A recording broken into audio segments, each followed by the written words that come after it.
আমি শেষ করে এলাম শেষ করে এলাম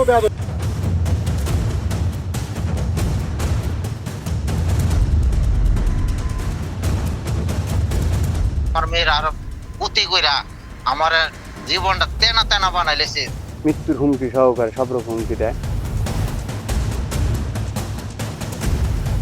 নাটোরের বড়াইগ্রাম উপজেলার জোনাইল ইউনিয়নের চৌমোহন গ্রাম।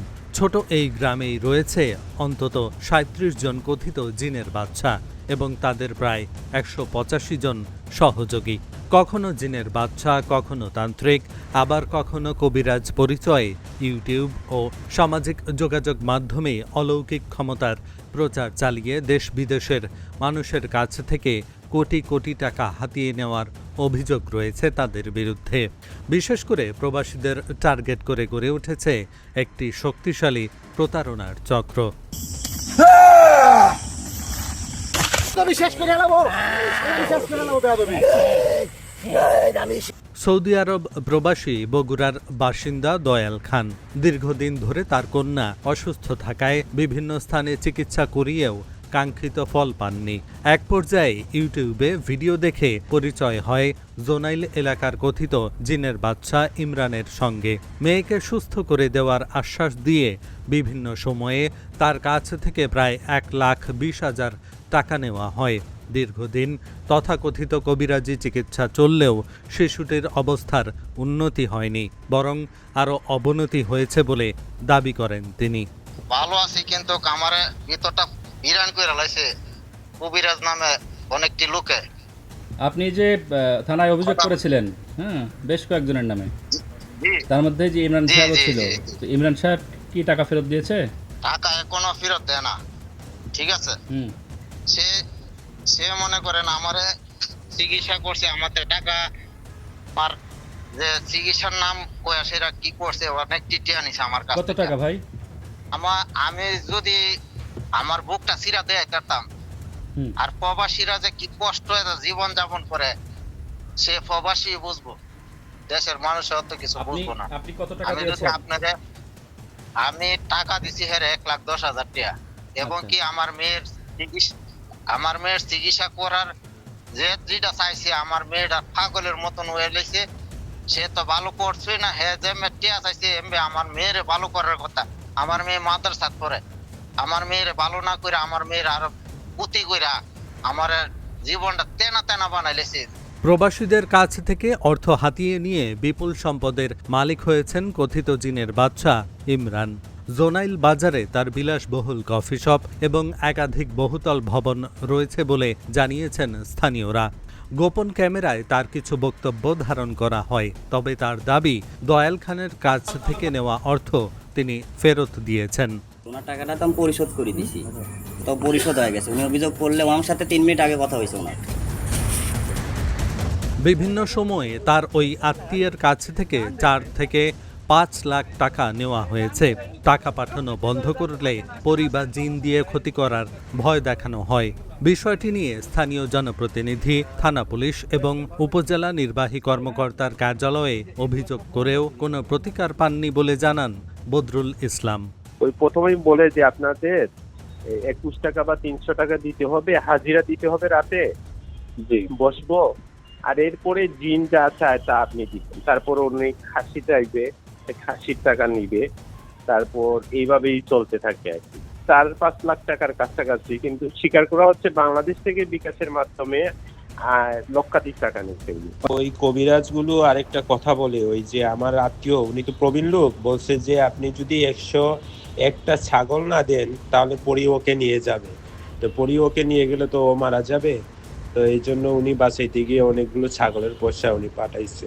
তো উনি তো আর সরাসরি ছাগল কিনে দিতে পারে না, ওই ছাগলের টাকাটাই নিচ্ছে। শুধু সৌদি প্রবাসী দয়াল খান বা যুক্তরাজ্য প্রবাসী নারী নন, বছরের পর বছর ধরে শত শত প্রবাসী একই ধরনের প্রতারণার শিকার হয়েছেন। মানুষের সরল বিশ্বাস ও দুর্বলতাকে পুঁজি করে একটি শক্তিশালী অর্থনৈতিক বলয় গড়ে তুলেছে কথিত এসব জিনের বাদশারা, বললেন স্থানীয়রা।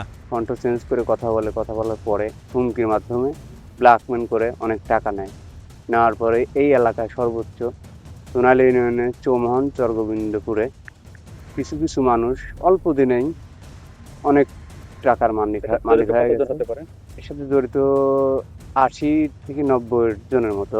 প্রত্যেক জনের বিলাসবহুল মোটরসাইকেল, বিলাসবহুল গাড়ি, একটা করে অফিস রুম আছে।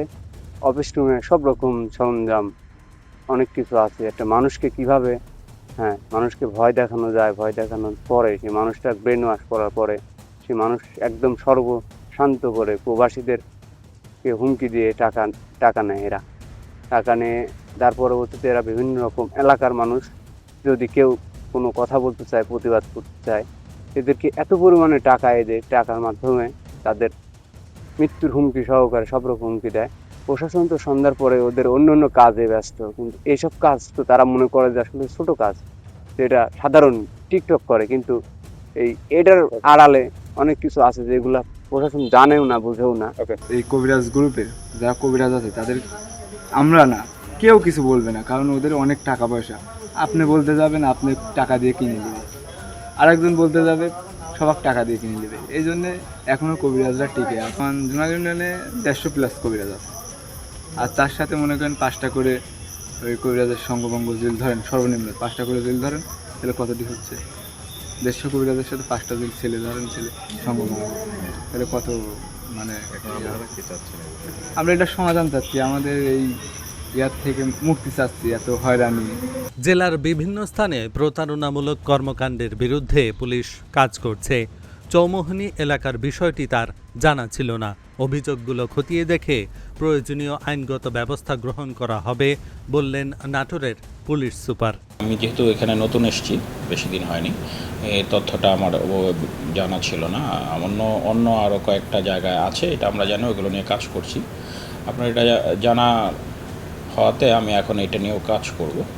তো এক্ষেত্রে আমাদের মানুষেরও সচেতন হওয়ার দরকার আছে, কারণ কেউ একটু ভয়ভীতি দেখালো বা লোভ দেখালো, আমরা সেটাতে যদি প্রলোভিত হই বা ভীত হয়ে যাই, তাহলে এই প্রতারক চক্র সুযোগ পেয়ে যায়। আরেকটা হচ্ছে আপনি যেটা বললেন যে আমাদের থানাগুলোতে অভিযোগ দিয়েছে কিন্তু ব্যবস্থা হয় না, এটা আমাকে যদি একটু জানানো হয় সুনির্দিষ্টভাবে, তাহলে আমি ব্যবস্থা নিতে পারবো। আমার কাছে এরকম এখন পর্যন্ত তথ্য নেই। ওখানে যারা প্রতারিত হয় তারা যদি মামলা করে, তখন আমাদের এখানে এই মামলা তদন্ত হলে সংশ্লিষ্ট থানায়, তখন আসামিগুলোর নাম আসে, তখন আমরা তাদেরকে গ্রেপ্তার করে, বা যদি গ্রেপ্তারি পরোয়ানা আসে তাদেরকে গ্রেপ্তার করে আদালতে সোপর্দ করতে পারি। গভীর রাত পর্যন্ত চলে জিন ভূত সংক্রান্ত ভিডিও ধারণ ও অনলাইন প্রচারণার কাজ। গ্রামের প্রবেশপথের বিভিন্ন গাছে গাছে স্থাপন করা হয়েছে সিসি ক্যামেরা। এতে সাধারণ মানুষের স্বাভাবিক জীবনযাত্রাও ব্যাহত হচ্ছে বলে অভিযোগ তাদের। Dhaka journal news desk.